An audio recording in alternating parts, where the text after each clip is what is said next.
इकडं सांगली जिल्हा. सांगली जिल्हा. आणि किती पैसे? 5,000 रुपये सेविका. 5,000 सेविका. अजून 3,000 मदतनीस. मग 2 तरी हजार द्या, नाही मी भरते. मार्च एंड आलाय. 5,000 सेविका, 3,000 मदतनीस. कशासाठी? वाढलेलं काय वाढलंय? नाही का ती 5,000ची वाढ केली. कोणते 5,000 वाढले आपल्या मानधनामध्ये? प्रोत्साहन भत्ता धरून. कुठे प्रोत्साहन भत्ता येतो 100% महिलांना? ज्यांना येतोय त्यांना तरी मागितलेत बघा.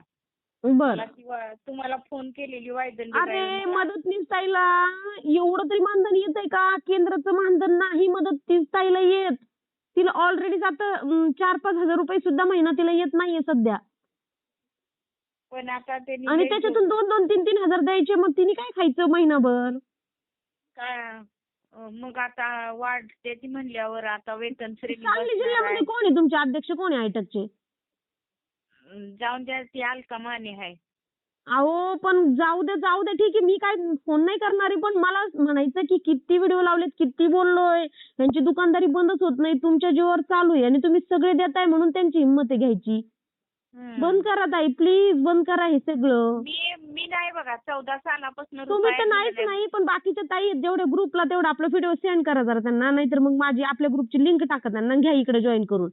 सांगा डायरेक्ट का आम्ही नाहीत तुमच्या संघटनेत म्हणून. आणि देते त्या बायका येड्या असते त्या. आता ना यादी ज्याला द्यायचं त्याला देऊ द्या, ज्याला द्यायचं त्याला देऊ द्या. भीती काय घातल्या माहितीये का? आता यादी गेल्या कोर्टाकडे आणि कोर्टाकडून जेवढ्या बायका संघटनेत आहेत त्या तेवढ्या. आपण मरलो नाही, आपण जिवंत आहे अजून. काळजी करू नका तुम्ही कोणीच.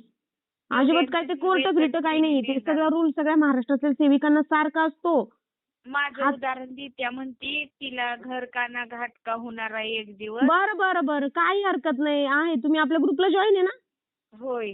बरं काळजी नका करू, राहा तुम्ही संघटनेत. अजून कोणी येत असेल तर त्यांना घ्या, नाही तर तुम्ही राहा, काही प्रॉब्लेम नाही. 1 रुपया देऊ नका. लगेच मी पाठवणार आहे पैसे. देऊ नका कसं बाई, माझ्या पोरीला एवढं कष्ट पडतं या. काय बोलले? माझ्या पोरीला एवढं कष्ट आहे आणि कोर्टाला द्याय पुरतं तर द्यायला नकोच वे. कोर्टाला कशाबद्दल? ती केस घालायची आहे ना आपली ह्याची. हा आपलं सोडा हो, वयवाढीचं म्हणताय का तुम्ही? वेतन श्रेणीची केस नाही का? अच्छा त्याचं म्हणा. मला वाटलं की त्या संघटनेबद्दल बोलताय, त्यांना देताय असं बोलताय तुम्ही. नाही बाय, जाऊ दे तिकडं. मी बघितलंय त्या संघटनेचं. तुम्ही आपलं हे नाही घेतलं का? सदस्य फी नाही पाठवलेली का? पाठवणार आहे की मी अश्विनी मॅडम सोबत बोलली. तुम्ही मागच्या वेळेस मला फोन केला होता की त्याबद्दल. पण ऐका, तुम्ही त्यांना आता ज्यांना पैसे द्यायचे त्यांना देऊ द्या, पण तुम्ही 1 रुपया देऊ नका. ठीक आहे? नाही बाई, मी नाही. आता हे बघा, मी 1 वर्ष झालं तसं मी डोकं आपटून सांगते की 1 रुपया देऊ नका. अदरवाईज आता जर तुम्ही देतच असाल तर माझा लय मोठा नाईलाज आहे ताई. पण परत हात जोडून विनंती करते, तुम्ही अजून कोण असेल तर त्यांना पैसे देऊ नका देऊ. 5,000 3,000 बापरे. धमक्या पण देऊ द्या, पण काय नाही, आपल्या हातात आहे. ठीक आहे, आपल्या हातात आहे. तुम्हाला बसणार. त्यांना 40 वर्ष तुम्ही त्यांचे घर चालवले, आता थांबवा. आता शिकल्यात महिला सगळ्या.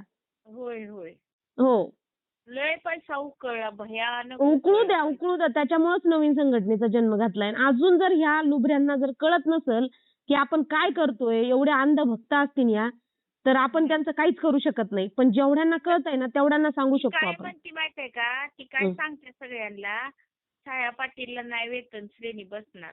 नसू दे. अरे नाही बसू दे ताई, नाही बसू दे. ठीक आहे, आम्ही तुमच्या सोबत आहे. जर तुम्हाला वेतन श्रेणी नाही बसली ना, तर मी तुम्हाला तेवढे पैसे देईन आयुष्यभर, रिटायरमेंट पर्यंत. हो, आणि आता पेन्शनचं मिळेल ना?